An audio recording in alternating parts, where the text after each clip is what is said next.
أشهد أن لا إله إلا الله وحده لا شريك له وأشهد أن محمدا عبده ورسوله أما بعد فأعوذ بالله من الشيطان الرجيم بسم الله الرحمن الرحيم الحمد لله رب العالمين الرحمن الرحيم مالك يوم الدين إياك نعبد وإياك نستعين اهدنا الصراط المستقيم صراط الذين أنعمت عليهم غير المغضوب عليهم ولا الضالين.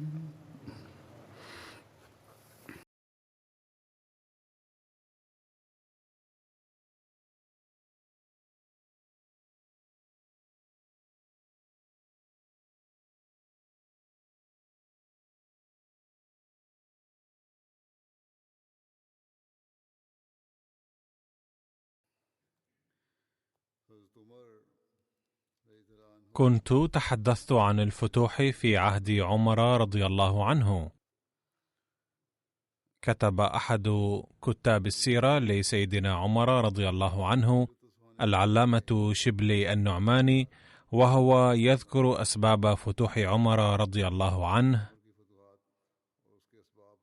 لعل هذه التساؤلات تنشأ في ذهن مؤرخ أنه كيف طوت فئة قليلة من سكان الصحراء صفحات دولتي فارس والروم؟ هل هذه واقعة استثنائية في تاريخ العالم؟ وما هي أسبابها يا ترى؟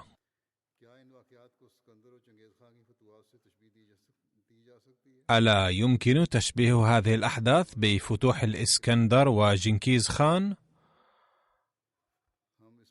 وماذا كان دور الخليفة فيما حدث؟ إننا نريد أن نرد هنا على هذه التساؤلات، ولكن قبل ذلك ينبغي أن نخبر عن مدى اتساع الفتوح الفاروقية وحدودها.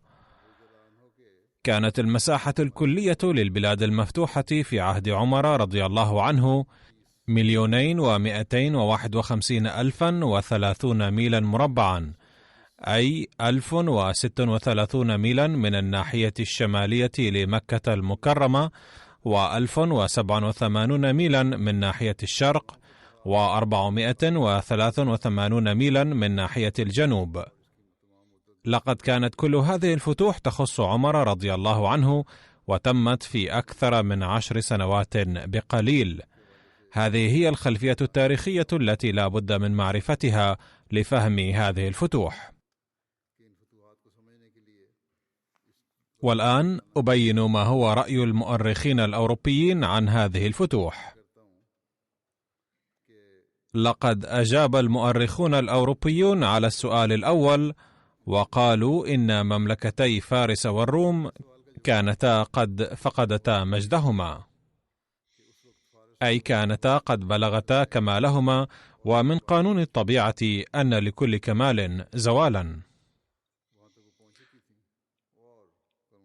ثم كتب: كان نظام الدولة الفارسية قد اختل تماما بعد خسرو برويز، لأنه لم يكن هناك من هو جدير بتولي الحكومة، وكانت المؤامرات قد تفشت بين أعضاء البلاط وأركان الدولة، وبسبب تلك المؤامرات ظل يتغير الحكام باستمرار.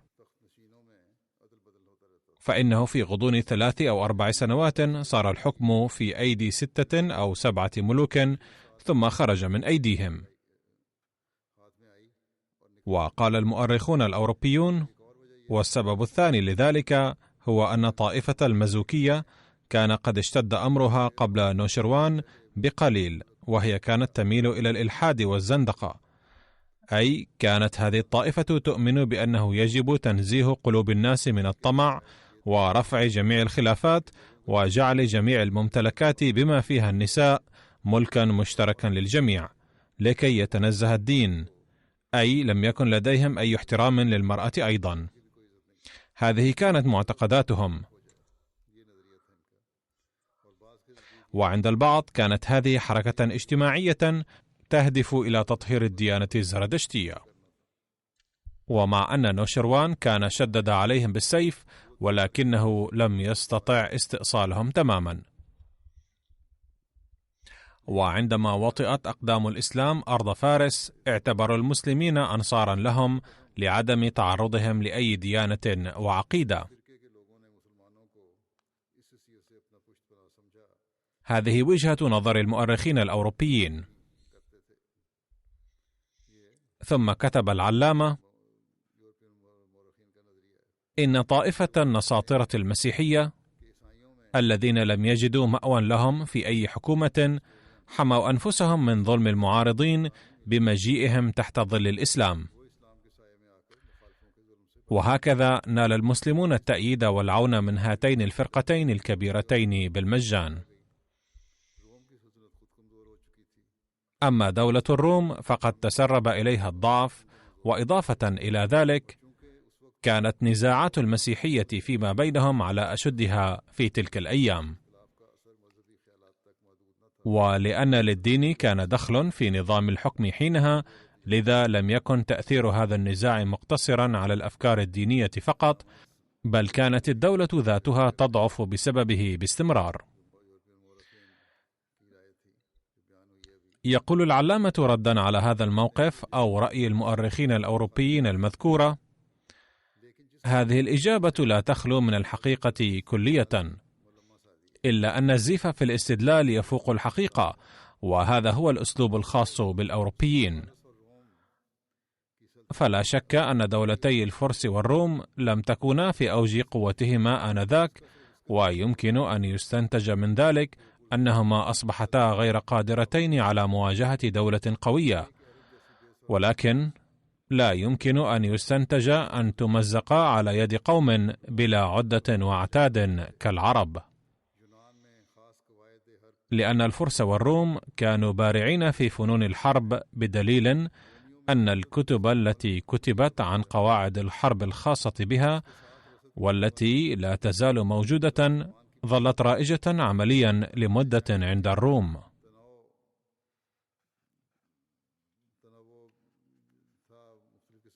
وإلى جانب ذلك لم يعترها أي نقص في وفرة المؤن وكثرة العدة والعتاد وتنوع الآلات الحربية وكثرة الجيش. وفوق كل ذلك فهي لم يكن عليها أن تخرج للهجوم على دولة أخرى، بل كان عليها أن تدافع عن أرضها باقية في بلادها وقلاعها وحصونها.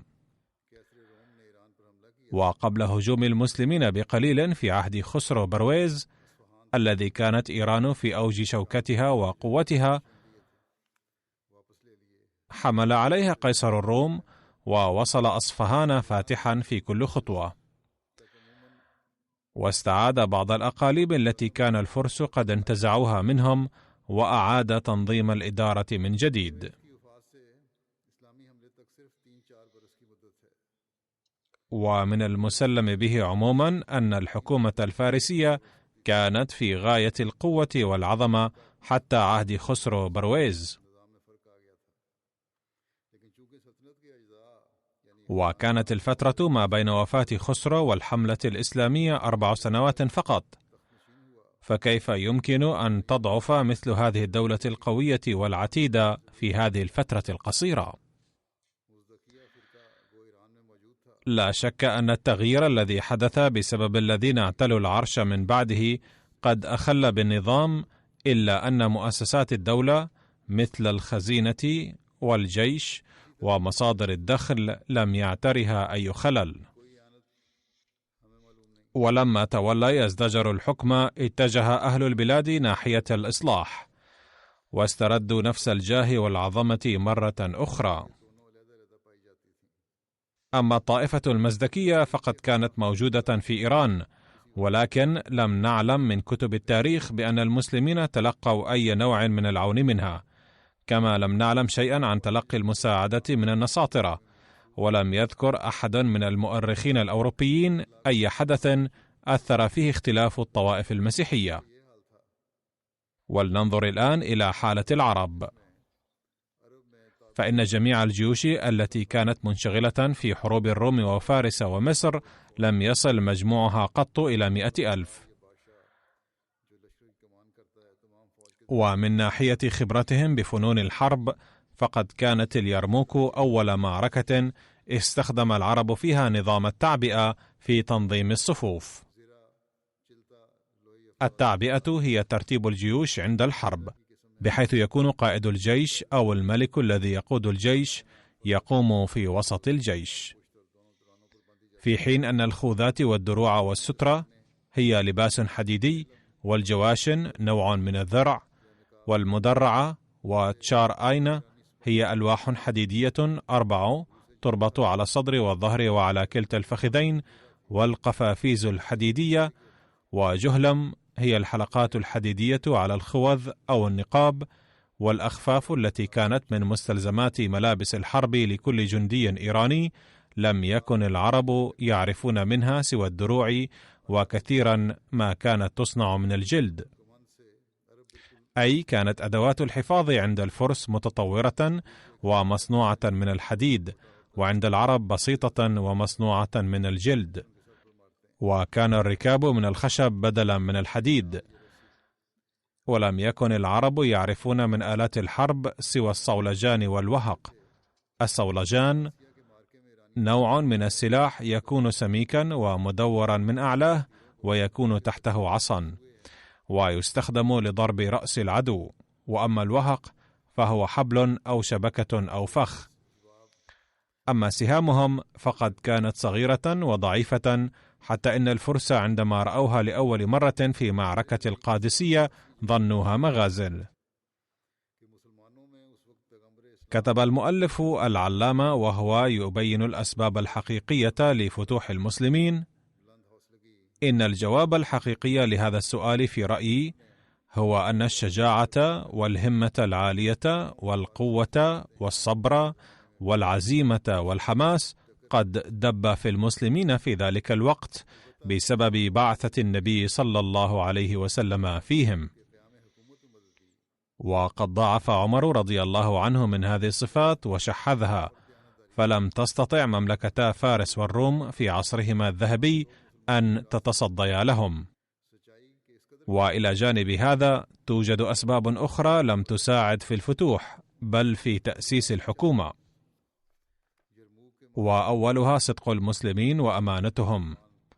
فقد كان الناس في أي بلد يفتح يقعون في حب المسلمين لصدقهم، بحيث إنهم كانوا لا يريدون زوال حكمهم بالرغم من اختلاف الدين. ففي معركة اليرموك عندما خرج المسلمون من مدن الشام صاح جميع الرعايا المسيحيين قائلين: ليردكم الله إلى هذه البلد.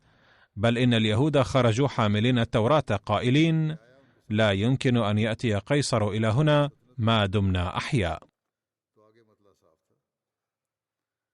لقد كان حكم الروم في مصر والشام حكما جائرا، لذا واجه الروم المسلمين بقوة الدولة والجيش، ولم يكن معهم الرعايا.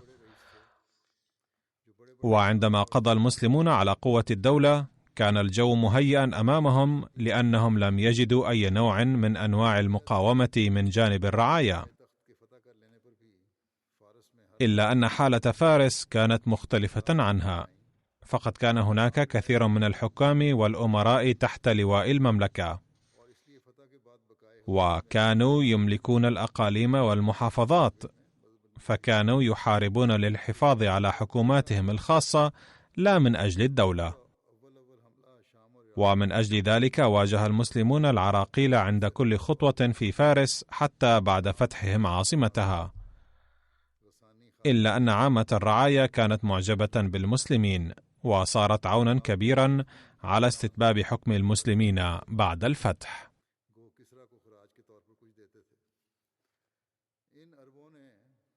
وكان هناك سبب آخر لذلك، وهو أن المسلمين عندما قاموا بالحملات على الشام والعراق في أول الأمر، وكان العرب قاطنين بكثرة في البلدين، ففي الشام كان الغساسنة يحكمون دمشق، وكان حاكمها الغساني تابعا لقيصر بالاسم فقط. أما العراق فكان اللخميون يملكون البلاد في الواقع، وإن كانوا يدفعون لقيصر الخراج. وقد حارب هؤلاء العرب المسلمين في أول الأمر لكونهم مسيحيين، ولكن عاطفة الوحدة العربية عملت عملها أخيرا، فأسلم كبار رؤساء العرب في العراق سريعا، فصاروا بعد إسلامهم عونا كبيرا للمسلمين. أما في الشام فأسلم العرب فيها في نهاية المطاف، وتحرروا من حكم الروم. أما الإسكندر وجنكيز خان وغيرهما من الغزاة فذكرهم غير منسجم في هذا السياق بتاتا. لا شك أن كلاهما أحرز انتصارات عظيمة، ولكن كيف؟ بالقهر والظلم والقتل العام. وأمر جنكيز خان معروف للجميع. أما الإسكندر فلو درسنا انتصاراته لعلمنا أنه لما أراد فتح مدينة صور السورية قاتله أهلها بكل بسالة لمدة طويلة، فلما تمكن من فتحها أمر بالقتل العام فيها، وعلق جماجم آلاف من سكانها على أسوارها، كما جعل 30,000 منهم عبيدا وإماء وباعهم، ولم يترك شخصا واحدا من سكانها القدماء ممن كانوا أصحاب الطبائع المتحررة. وكان الحال نفسه في فارس أيضا، فإسطخر التي كانت من مدنها القديمة لما فتحها الإسكندر قتل كل ذكر من سكانها. وتاريخ انتصاراته مليء بمثل هذه المذابح الوحشية.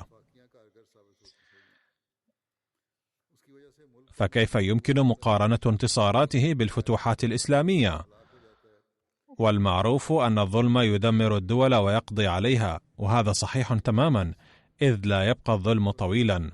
وبالفعل لم تدم ممالك الإسكندر ولا جنكيز خان، غير أن مثل هذه المذابح تساعد على الانتصارات الفورية، حيث تبث الرعب في قلوب السكان كلهم، ولأن معظم الرعايا يتعرضون للقتل والإبادة، فلا يبقى هنالك خطر للتمرد والثورة. ومن أجل ذلك كان جميع الغزاة الكبار مثل جنكيز خان وبخت نصر وتيمور ونادر شاه وغيرهم كانوا سفاكين دمويين. أما فتوحات سيدنا عمر رضي الله عنه فلم يتعدى فيها الجنود المسلمون القانون والعدل قط. لم يسمح لهم مطلقا بقطع الأشجار أو التعرض للصغار والشيوخ. دع عنك أن يقوموا بالقتل العام للرعايا، وما كان ممكنا أن يقتل أحد إلا في ساحة القتال، أي من كان يقتل من السكان إنما كان يقتل أثناء القتال. أما سوى ذلك فلم يكن قتل أحد مسموحا به أبدا، وما كان مسموحا لهم بنكث العهد مع العدو أو خداعه في أي حال. وكان هناك أوامر مشددة للقادة أنهم إذا حاربوا العدو فلا يخضعنه ولا يقوموا بالمثلة، أي بقطع أنف أو أذن أحد، ولا يقتلوا وليدا. أما سواهم من جنود مقاتلين فليقاتلوهم بشجاعة. ومن تمرد بعد أن صار مطيعا ثم مال إلى الصلح فليأخذوا منه العهد ثانية وليصفحوا عنه. حتى إن أهل عربسوس تمردوا 3 مرات متتالية بعد أن آتوا العهود والمواثيق. عربسوس مدينة سورية على الحدود المتاخمة مع آسيا الصغرى، فمع ذلك كل ما فعل بهم هو جلاؤهم من أرضهم، ومع ذلك دفع لهم المسلمون ثمن عقاراتهم.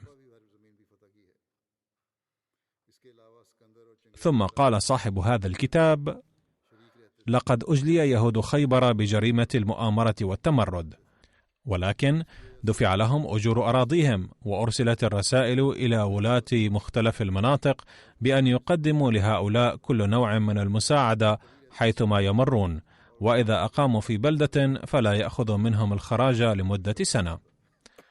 ثم كتب صاحب هذا الكتاب: إن الذين يقللون من عظمة هذه الفتوحات الفاروقية المدهشة بقولهم أنه كان هناك غزاة آخرون مثله في التاريخ، فعليهم أن يقدموا مثالا لحاكم واحد في تاريخ العالم فتح شبرا من أرض العدو ملتزما بهذه الشروط من حيطة وصفح وعدل.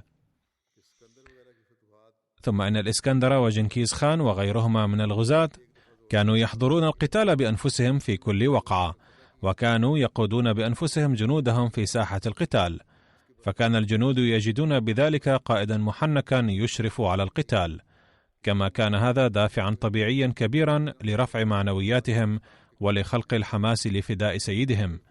ولكن سيدنا عمر رضي الله عنه لم يحضر في خلافته أي معركة قط، كانت الجنود تحارب في كل مكان، ومع ذلك كان سيدنا عمر رضي الله عنه آخذا بزمام أمرهم بيده. ومن الفروق البينة المميزة الكبيرة أيضا هو أن انتصارات الإسكندر وغيره جاءت كسحاب عارض يأتي بقوة دفعة واحدة ثم ينكشف سريعا، ولم يوطدوا نظام الحكم في البلاد التي غزوها.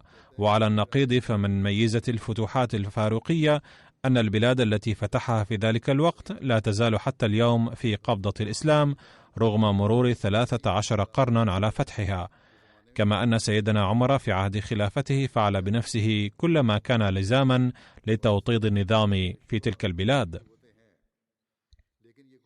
ثم كتب صاحب هذا الكتاب عن الدور الخاص الذي لعبه سيدنا عمر في تلك الفتوحات، فقال: والاعتراض الأخير الذي يثار من قبل هؤلاء المعترضين نظرا إلى الرأي العام السائد آنذاك هو: لم يكن لعمر دور خاص في هذه الفتوحات، بل إن الحماس والعزيمة السائدين عموما عند المسلمين عندها كانا هما الدافع الأصلي وراء كل هذه الانتصارات. ولكن هذا الرأي ليس بسليم عندي، كان المسلمون أنفسهم موجودين في عهد سيدنا عثمان وسيدنا علي رضي الله عنهما، ولكن ماذا كانت النتيجة؟ لا شك أن الحماس والعزيمة قوتان تعملان عمل البرق، ولكنهما لا تنفعان إلا إذا كان الذي يستخدمهما يتمتع بنفس القوة والقدرة. ولمعرفة هذا الأمر ليس ثمة حاجة للقياس والاستدلال، بل إن الواقعات بنفسها تتكلم وتصدر حكمها. فبدراسة تلك الفتوحات بالتفصيل يتضح جليا أن كل الجنود كانوا يتحركون كالدمية بإشارات سيدنا عمر رضي الله عنه، وكان نظام الجنود مرهونا بسياسة عمر وتدبيره رضي الله عنه. لقد اخترع سيدنا عمر رضي الله عنه بنفسه نظما عديدة للجيش، من ترتيب للجنود والمناورات العسكرية وبناء معسكرات وتربية الخيول وحماية القلاع وتحديد توقيت الحملات نظرا إلى الطقس من برد أو حر، والتحركات العسكرية ونظام البريد واختيار القادة واختراع واستعمال آلات لتدمير القلاع وغيرها من الأمور العسكرية. ثم حافظ على تنفيذ كل هذه الأمور بقوة وعزيمة بشكل مدهش. كل هذه الأمور هي من خواص سيدنا عمر وحده، والحق أن سيدنا عمر قاد بنفسه الجيوش الإسلامية في الفتوحات العراقية. فعندما كان الجنود يسيرون من المدينة كان يحدد لهم كل منزل ينزلونه في الطريق، بل كان يحدد لهم الطرق التي يسلكونها، وظل يرسل لهم أوامره وفقا لرؤيته. ولما وصل الجيش قريبا من القادسية طلب خريطة المكان، وبحسبها أرسل تعليماته لإعداد الجيش وترتيب الصفوف. وكان القادة الذين يتولون شتى المهام إنما كانوا يتولونها بحسب تعليمات صادرة مباشرة من عمر رضي الله عنه. لو قرأتم أحداث العراق المفصلة في تاريخ الطبري لتبين لكم بكل جلاء أن هذا القائد الأعلى كان يدير القتال بإصدار الأوامر لكل الجيوش المختلفة جالسا من مكان بعيد، وأن كل شيء كان يتم بحسب إشاراته. كانت هناك معركتان من أخطر المعارك خلال كل تلك الحروب التي وقعت في 10 سنوات. إحداهما معركة نهاوند، حين أرسل الفرس نقباءهم في كل ولاية فارسية وأججوا الناس ضد المسلمين من أقصى البلاد إلى أقصاها، فتهيأ المحاربون بمئات الآلاف وتقدموا للقاء المسلمين. والأخرى حين هاجم قيصر الروم بجنوده ثانية على حمص بمساعدة أهل الجزيرة. وفي كلتا المعركتين لم يحسم الأمر إلا بحسن تدبير وسياسة سيدنا عمر رضي الله عنه، حيث صد الطوفان القادم من جهة كما حطم الجبل العظيم من جهة أخرى.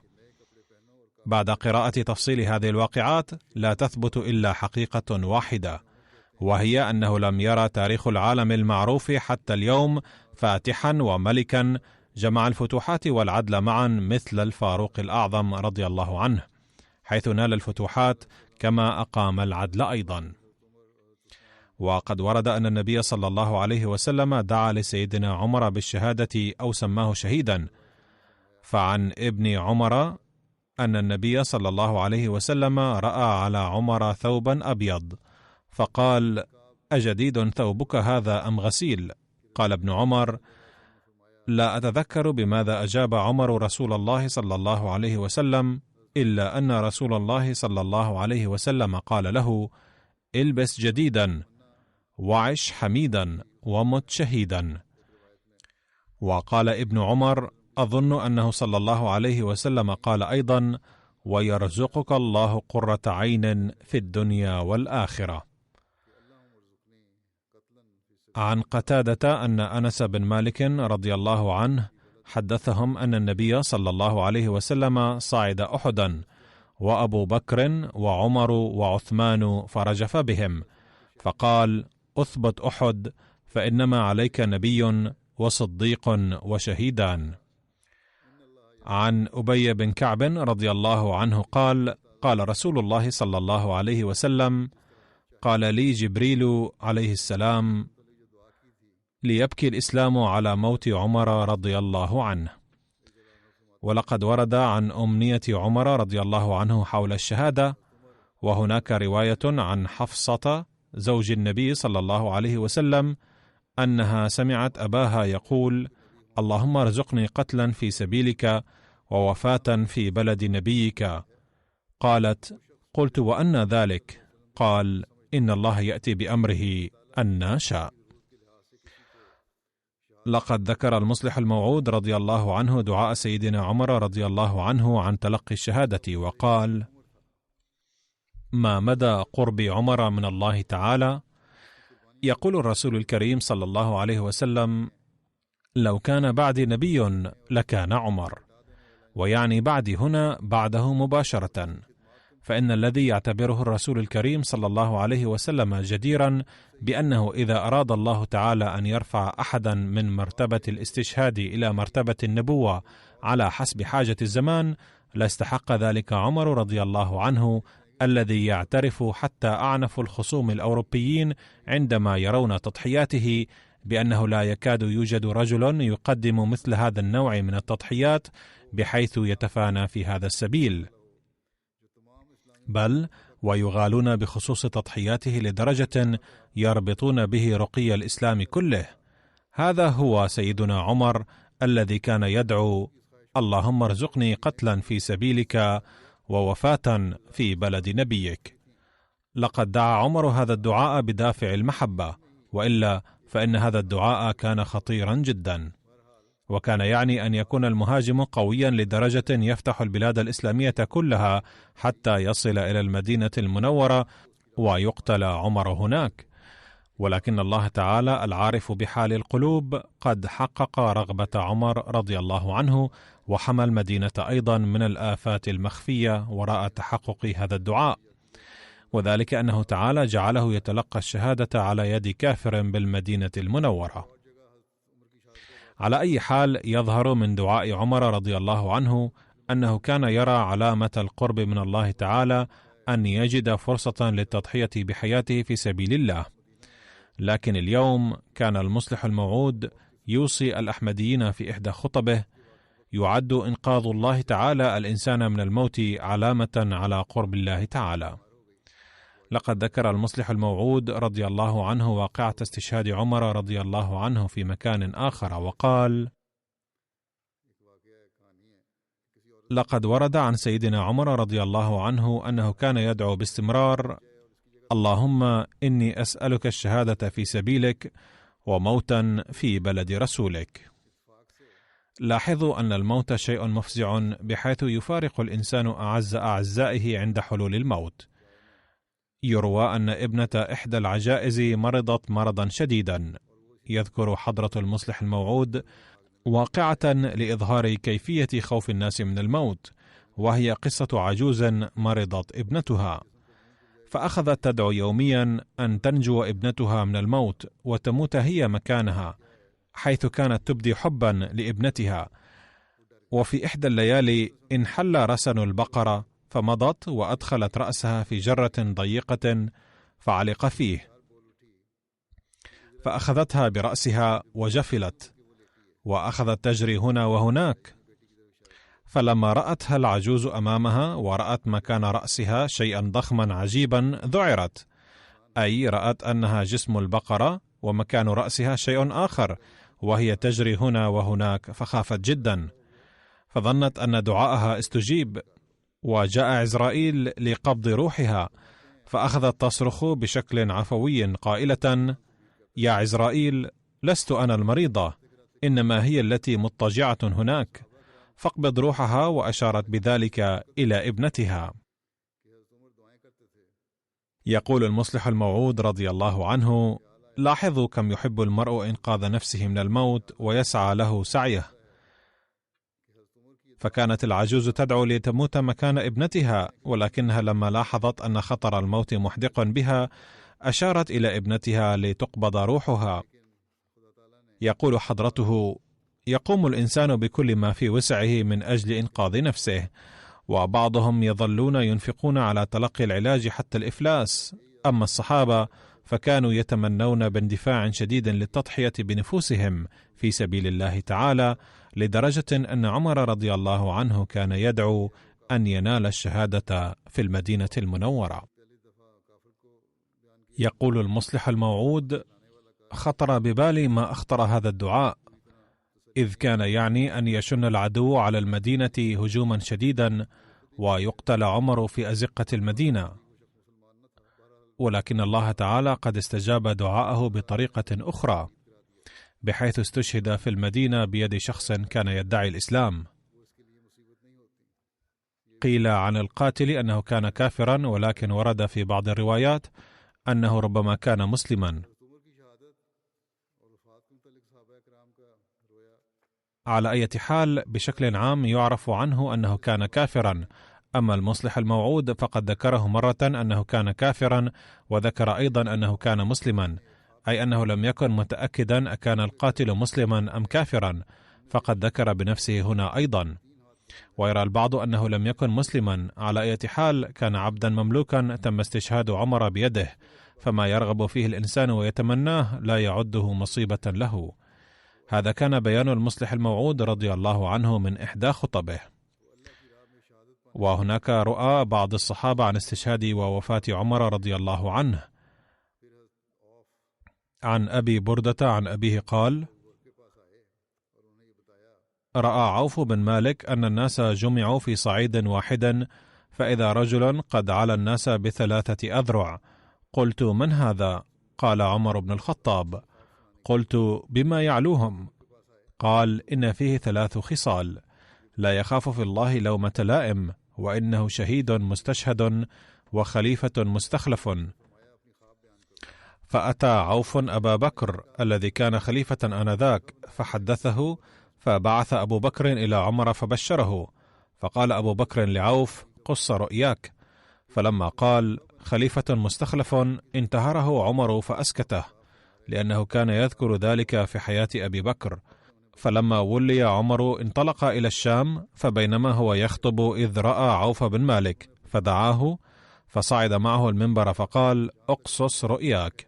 فقصها، فقال: أما ألا أخاف في الله لومة لائم، فأرجو أن يجعلني الله فيهم، وأما خليفة مستخلف فقد استخلفت، فأسأل الله أن يعينني على ما ولاني، وأما شهيد مستشهد فأنى لي الشهادة وأنا بين ظهراني جزيرة العرب، لست أغزو الناس حولي.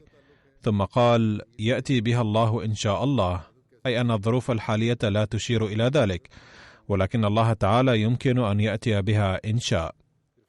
عن أنس بن مالك عن أبي موسى الأشعري قال: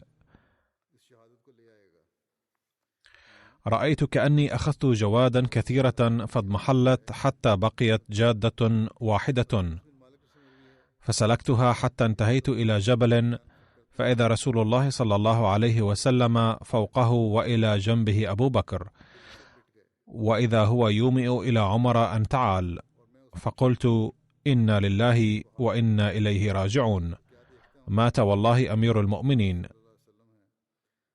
قال أنس: فقلت: ألا تكتب بهذا إلى عمر؟ فقال: ما كنت لأنعي له نفسه.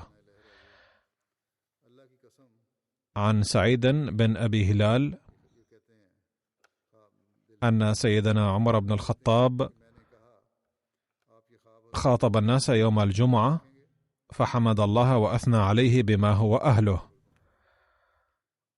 ثم قال: أيها الناس، أريت رؤيا توحي بأن موتي قريب، فقد رأيت ديكا أحمر نقرني نقرتين، وإني استعبرت أسماء ابنة عميس، فقالت: يقتلك رجل من العجم. فعن يوم استشهاد سيدنا عمر رضي الله عنه ويوم دفنه روايات مختلفة، فقد ورد في الطبقات الكبرى أن سيدنا عمر رضي الله عنه هوجم يوم الأربعاء وتوفي يوم الخميس، حيث طعن في 26 من ذي الحجة عام 23 هجرية، ودفن صباح الأول من محرم عام 24 هجرية. وقال عثمان الأخنس أنه رضي الله عنه توفي في يوم الأربعاء في 26 من ذي الحجة. وقال أبو معشر أن عمر رضي الله عنه استشهد في 27 من ذي الحجة. وقال معظم المؤرخين ما عدا تاريخ الطبري وتاريخ ابن أثير إن عمر رضي الله عنه طعن في 26 من ذي الحجة عام 23 هجرية، وتوفي في الأول من محرم عام 24 هجرية، ودفن في اليوم نفسه. وقد ورد تفصيل حادثة الشهادة في صحيح البخاري كالتالي: عن عمر بن ميمون قال: رأيت عمر بن الخطاب رضي الله عنه قبل أن يصاب بأيام بالمدينة، وقف على حذيفة بن اليمان وعثمان بن حنيف، قال: كيف فعلتما بحق أراضي العراق التي كانت مهمة عنايتها قد عهدت إليهما من قبل الخلافة؟ أتخافان أن تكونا قد حملتما الأرض ما لا تطيق؟ قال: حملناها أمرا هي له مطيقة، أي تقدر الأرض على إنتاج الزرع بحسب ذلك، ما فيها كبير فضل. قال: انظرا أن تكونا حملتما الأرض ما لا تطيق. قال لا. فقال عمر: لئن سلمني الله لأدعن أرامل أهل العراق لا يحتجن إلى رجل بعدي أبدا. قال: فما أتت عليه إلا رابعة حتى أصيب. قال: إني لقائم ما بيني وبينه إلا عبد الله بن عباس غداة أصيب.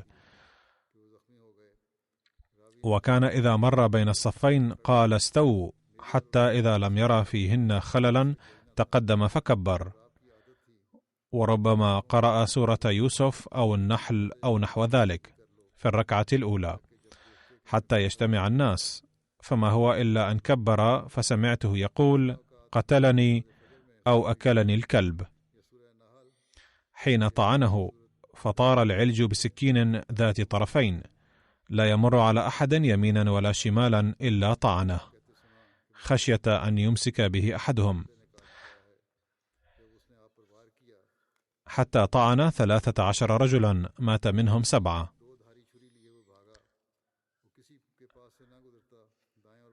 فلما رأى ذلك رجل من المسلمين طرح عليه برنسا، وهو قميص طويل ومعه ما يغطي الرأس أيضا، ويقال للطاقية الطويلة أيضا. فلما ظن العلج أنه مأخوذ نحر نفسه، وتناول عمر يد عبد الرحمن بن عوف فقدمه، فمن يلي عمر فقد رأى الذي أرى، وأما نواحي المسجد فإنهم لا يدرون، غير أنهم قد فقدوا صوت عمر وهم يقولون سبحان الله سبحان الله. فصلى بهم عبد الرحمن صلاة خفيفة، فلما انصرفوا قال: يا ابن عباس، انظر من قتلني. فجال ساعة ثم جاء فقال: غلام المغيرة. قال: الصنع؟ قال: نعم. قال: قاتله الله، لقد أمرت به معروفا، الحمد لله الذي لم يجعل ميتتي بيد رجل يدعي الإسلام. فمن هنا أيضا ثبت أنه لم يكن مسلما.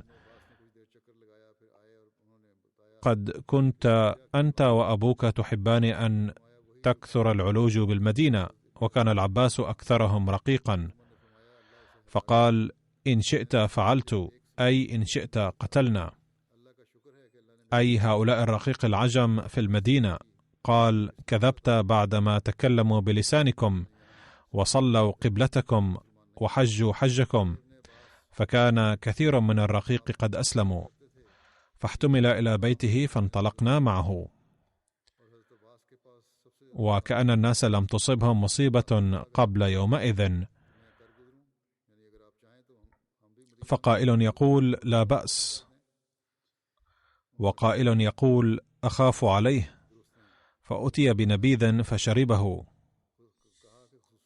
فخرج من جوفه، ثم أتي بلبن فشربه فخرج من جرحه، فعلموا أنه ميت.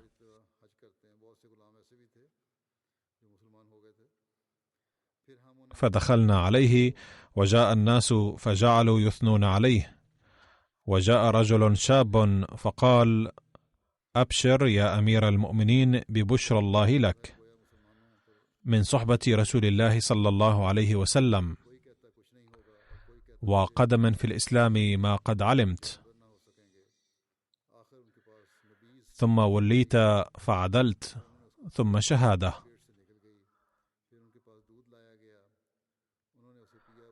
قال: وددت أن ذلك كفاف لا علي ولا لي. فلما أدبر إذا إزاره يمس الأرض.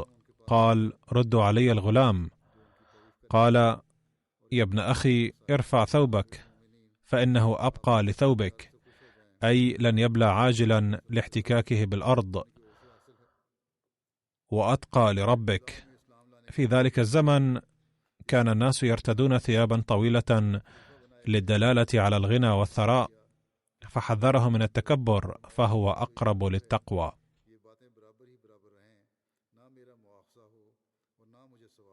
يا عبد الله بن عمر، انظر ما علي من الدين. فحسبوه فوجدوه 86,000 أو نحوه. قال: إن وفى له مال آل عمر فأده من أموالهم، وإلا فسل في بني عدي بن كعب، فإن لم تفي أموالهم فسل في قريش، ولا تعدهم إلى غيرهم، فأدي عني هذا المال. انطلق إلى عائشة أم المؤمنين فقل: يقرأ عليك عمر السلام، ولا تقل أمير المؤمنين، فإني لست اليوم للمؤمنين أميرا.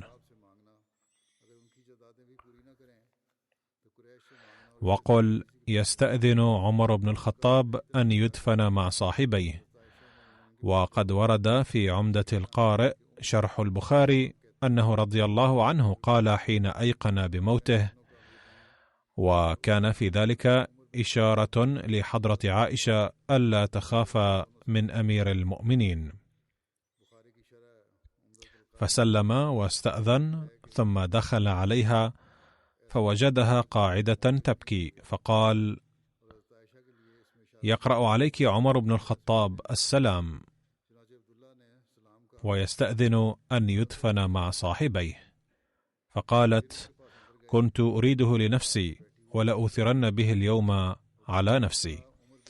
فلما أقبل قيل: هذا عبد الله بن عمر قد جاء.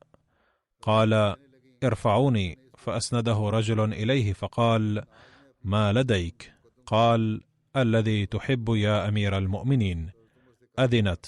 قال: الحمد لله، ما كان من شيء أهم إلي من ذلك، فإذا أنا قضيت فاحملوني ثم سلم فقل: يستأذن عمر بن الخطاب، فإن أذنت لي فأدخلوني الحجرة للدفن، وإن ردتني ردوني إلى مقابر المسلمين.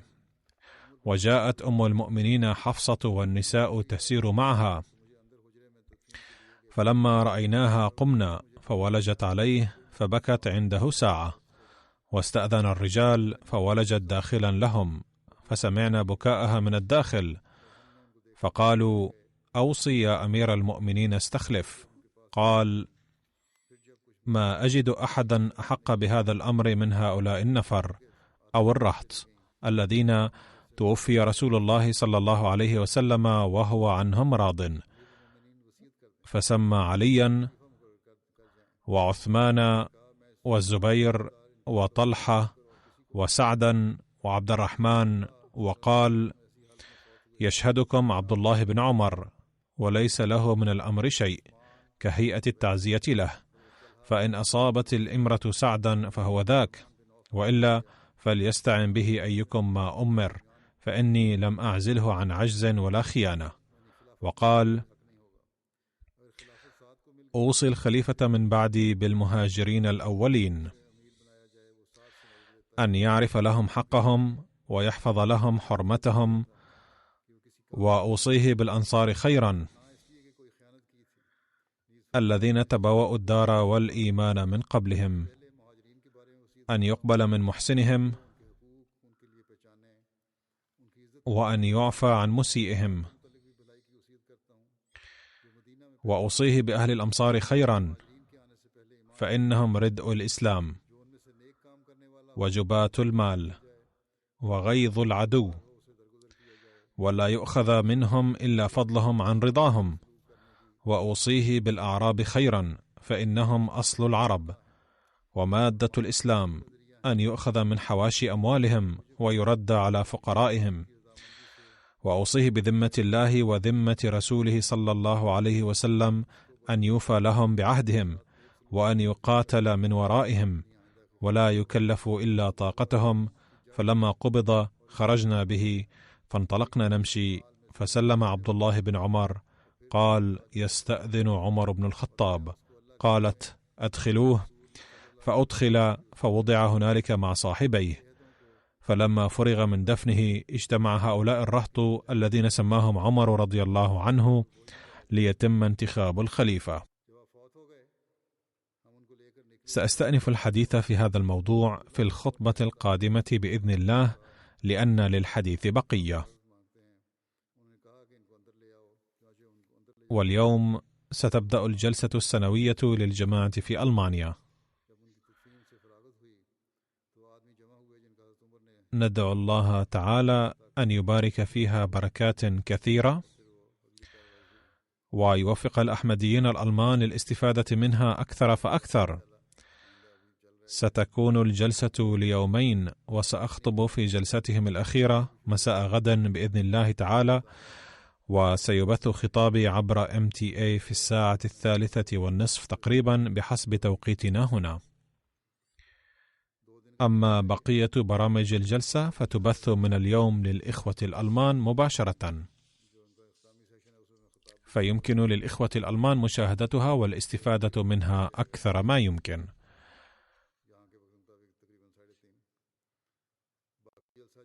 بعد صلاة الجمعة سأصلي على مرحومين صلاة الغائب، وسأذكر بعضا من محاسنهم. الجنازة الأولى هي للمرحوم قمر الدين داعية الجماعة في إندونيسيا، الذي توفي قبل بضعة أيام عن عمر يناهز 65 عاما. إنا لله وإنا إليه راجعون. لقد بايع المرحوم في عام 1972 حين كان بالغا من العمر 15 عاما، وبعد التعليم الابتدائي نذر حياته لخدمة الجماعة، وسافر إلى باكستان للحصول على التعليم الديني، ونال شهادة شاهد في 30 من حزيران يونيو عام 1986، وعين داعية الجماعة في إندونيسيا في تموز يوليو عام 1986. كان المرحوم يتلو القرآن الكريم بصوت جميل ورخيم جدا، وكان داعية مخلصا ومتحمسا جدا. إن مدة خدمته ممتدة على 35 عاما تقريبا. تقول زوجته: كان المرحوم يقول لي: لست زوجة داعية الجماعة فقط، بل يجب أن تكوني سباقة في خدمات الجماعة أيضا. كان يحب الخليفة ويطيعه كثيرا. كان حبه للخلافة وطاعة الخليفة صفته البارزة جدا. كان يعامل الصغار والكبار باحترام شديد. كلما تحدث إلى أي أحمدي نصحه دائما بحب الجماعة والإخلاص لها، ورغبه دائما في خدمة الجماعة أكثر ما يمكن. وكلما لقي أحدا من غير الأحمديين بلغه دعوة الجماعة حتما، وكان يحدث دائما بإخلاص القلب وبلهجة ملؤها الحب والاحترام لدرجة يفرح لها المستمعون. وفي حالة المرض أيضا كان ينهض قبل 1.5 ساعة أو 2 ساعات من صلاة الفجر لأداء صلاة التهجد وتلاوة القرآن الكريم. ظل يذهب إلى المسجد مشيا ما استطاع ليصلي فيه جماعة. ابن السيد عمر فاروق أيضا يعمل داعية للجماعة، وهو مدرس في الجامعة الأحمدية في إندونيسيا، ويقول: كان يقرأ شيئا من القرآن في البيت وفي أثناء التمشي أحيانا في الخارج أيضا. لقد قام بترجمة كتب المسيح الموعود عليه السلام ومراجعتها، وفي أثناء الترجمة بوجه خاص كان يقرأ قصائد المسيح الموعود عليه السلام بكثرة، وكلما سرد وقائع حياة النبي صلى الله عليه وسلم غرورقت عيناه دموعا. يتابع ابنه: كان كثيرا ما يسرد لي أحداث ابتلاءات ومصائب يواجهها الأحمديون، وأحداث تضحيات يقدمونها. كذلك كان يسرد تجاربه الشخصية أيضا، وكيفية تحمله المعاناة والشدائد. يقول ابنه الأصغر السيد ظفر الله خان: كان إنسانا ذو همة عالية وشجاعا جدا، وقضى حياة بسيطة وفضل القناعة دائما. ندعو الله تعالى أن يغفر له ويرحمه ويرفع درجاته. الجنازة الثانية هي للمرحومة صبيحة هارون زوجة السيد سلطان هارون، التي توفيت قبل بضعة أيام عن عمر يناهز 73 عاما. إنا لله وإنا إليه راجعون. لقد دخلت الأحمدية في عائلة المرحومة نتيجة بيعة والدها، الذي بايع بعد البحث والتحقيق بنفسه حين كان يبلغ من العمر 18 عاما على يد سيدنا المصلح الموعود رضي الله عنه. ثم بايع جد المرحومة بعد بيعة ابنه. لقد رزقها الله تعالى 3 أبناء و3 بنات. أحد أبنائها صهر للخليفة الرابع رحمه الله تعالى. يقول ابنها السيد سلطان محمد خان: لقد مات بكر والدتي صدفة حين كان يبلغ من العمر 2 عام فقط. وقال لها سيدنا الخليفة الثالث رحمه الله عند صلاة الجنازة عليه: سيعوضك الله ببديل حسن، ويرزقك ابنا وسيما، وسينال عمرا طويلا. وقال رحمه الله مشيرا إلى زوجها السيد ملك سلطان: إني لأراه شابا واقفا بإزاء كتفك.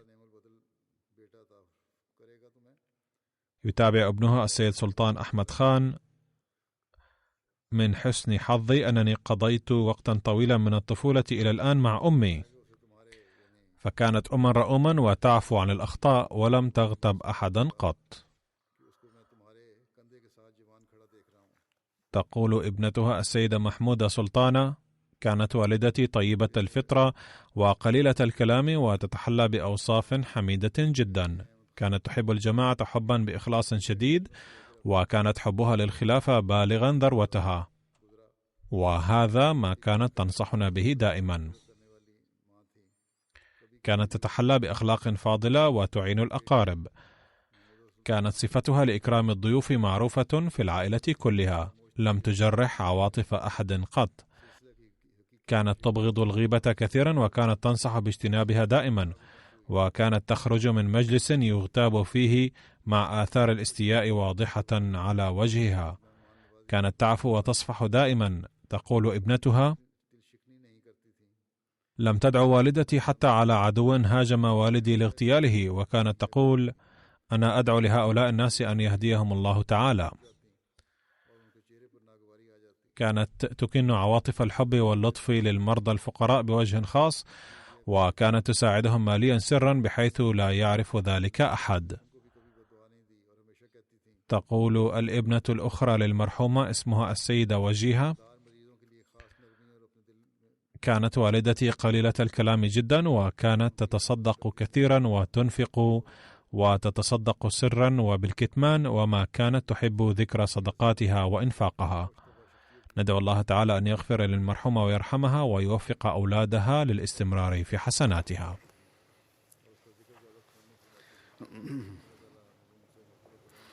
الحمد